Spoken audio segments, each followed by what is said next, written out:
how to activate Aviator Predictor app.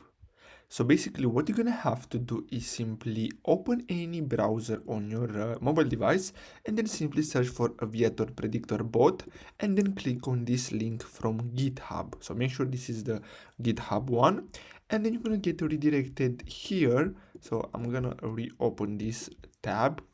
And what you're gonna have to do is simply click on this one here from ID Kappa and then simply click on this link here.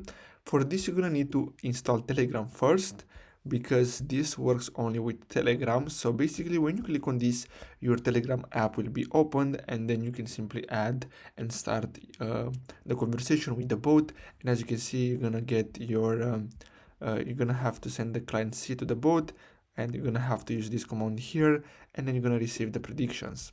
So basically that's all you have to do. I really hope you found this video helpful. Don't forget to like and subscribe. Thanks for watching.